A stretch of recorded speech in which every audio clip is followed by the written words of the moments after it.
Hello everyone, and welcome back to another episode of Adventures of a Little Princess. So today I thought we would read another Dr. Seuss classic. This is one of my absolute favorites, and it is called The Sneetches. I feel like The Sneetches is an incredibly important story, and I will speak more about it at the very end. But let's go ahead and get to it, shall we? Look at them. Alright. Now the star-belly Sneetches had bellies with stars. The plain-belly Sneetches had none upon theirs. Those stars weren't so big, they were really so small, you might think such a thing wouldn't matter at all. But because they had stars, all the star-belly Sneetches would brag, "We're the best kind of Sneetch on the beaches." With their snoots in the air, they would sniff and they'd snort. We'll have nothing to do with the plain-belly sort. And whenever they met some, when they were out walking, they'd hike right on past them without even talking. When the star-belly children went out to play ball, could a plain-belly get in the game? Not at all. You only could play if your belly had stars, and the plain-belly children had none upon theirs.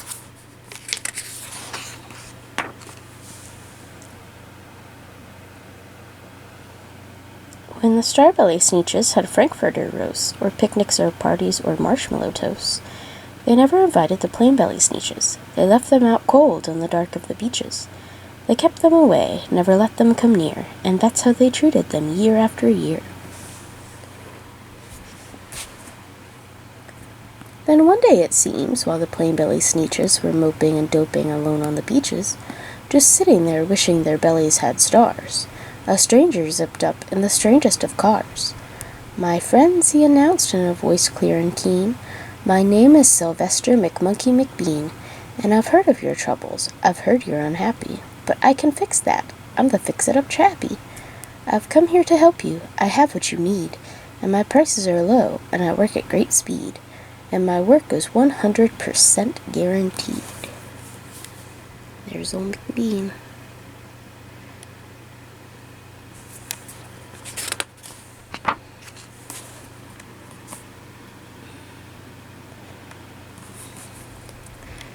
Then quickly Sylvester McMonkey McBean put together a very peculiar machine, and he said, "You want stars like the star-belly Sneetch?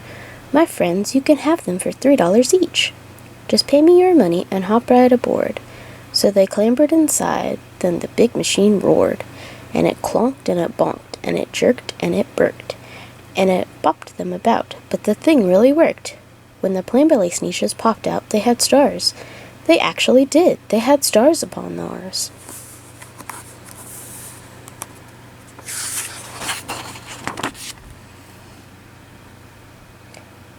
Then they yelled at the ones who had stars at the start. "We're exactly like you. You can't tell us apart.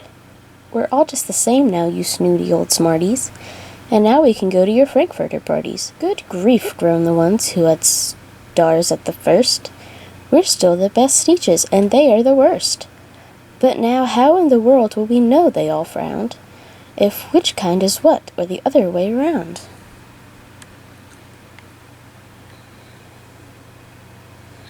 Oh dear.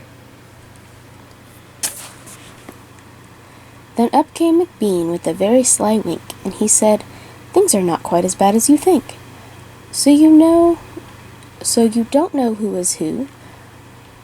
That is perfectly true, but come with me, friends. Do you know what I'll do? I'll make you again the best Sneetches on beaches, and all it will cost you is $10 eaches."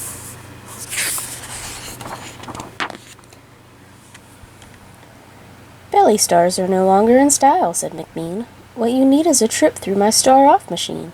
This wondrous contraption will take off your stars, so you won't look like Sneetches who have them on theirs." And that handy machine, working very precisely, removed all the stars from their tummies quite nicely.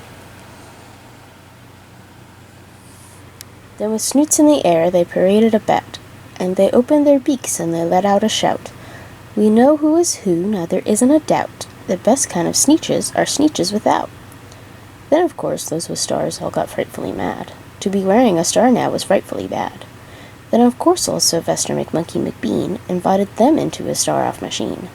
Then, of course, from then on, as you probably guessed, things really got into a horrible mess.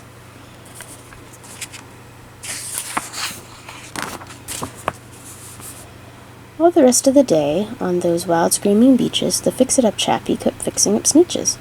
Off again, on again, in again, out again. Through the machines they raced round and about again, changing their stars every minute or two. They kept paying money. They kept running through until neither the plane nor the starbellies knew whether this one was that one, or that one was this one, or which one was what one, or what one was who. Look at that big pile of money behind him. Oh dear.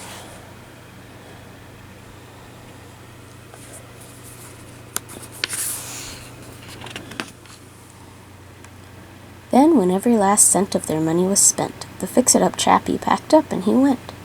And he laughed as he drove in his car up the beach. They never will learn. No, you can't teach a Sneetch.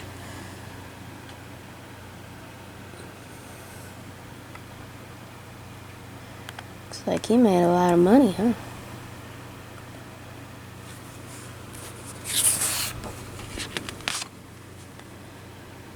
But McBean was quite wrong. I'm quite happy to say that the Sneetches got really quite smart on that day. The day they decided that Sneetches are Sneetches, and no kind of Sneetch is the best on the beaches. That day all the Sneetches forgot about stars, and whether they had one or not upon Mars. You know how happy they are? They don't care if the other Sneetch has a star on their belly now. They don't care that they don't look exactly the same. This is what is very important about the Sneetches. When you hear this story, you may think that they're dumb, naturally, to be like, well, it's just a star. Why are they treating them differently? They look exactly the same. But see, that's the thing. We as society tend to judge others based upon if they look like us or not. This is wrong. We need to accept everyone for who they are, just as the Sneetches are doing right here. We should not be basing what we feel about each other based upon appearances or anything of that nature. We need to be basing it upon if the person has proven that they are good or not. We need to base it upon the actions of. So let us remember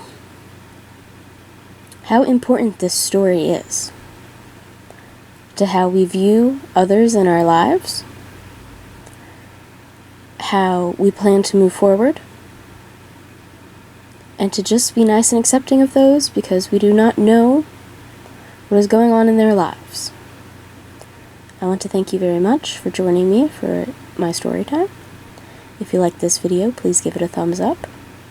I would love it if you would comment with any other stories that you would love for me to read to you. And please subscribe.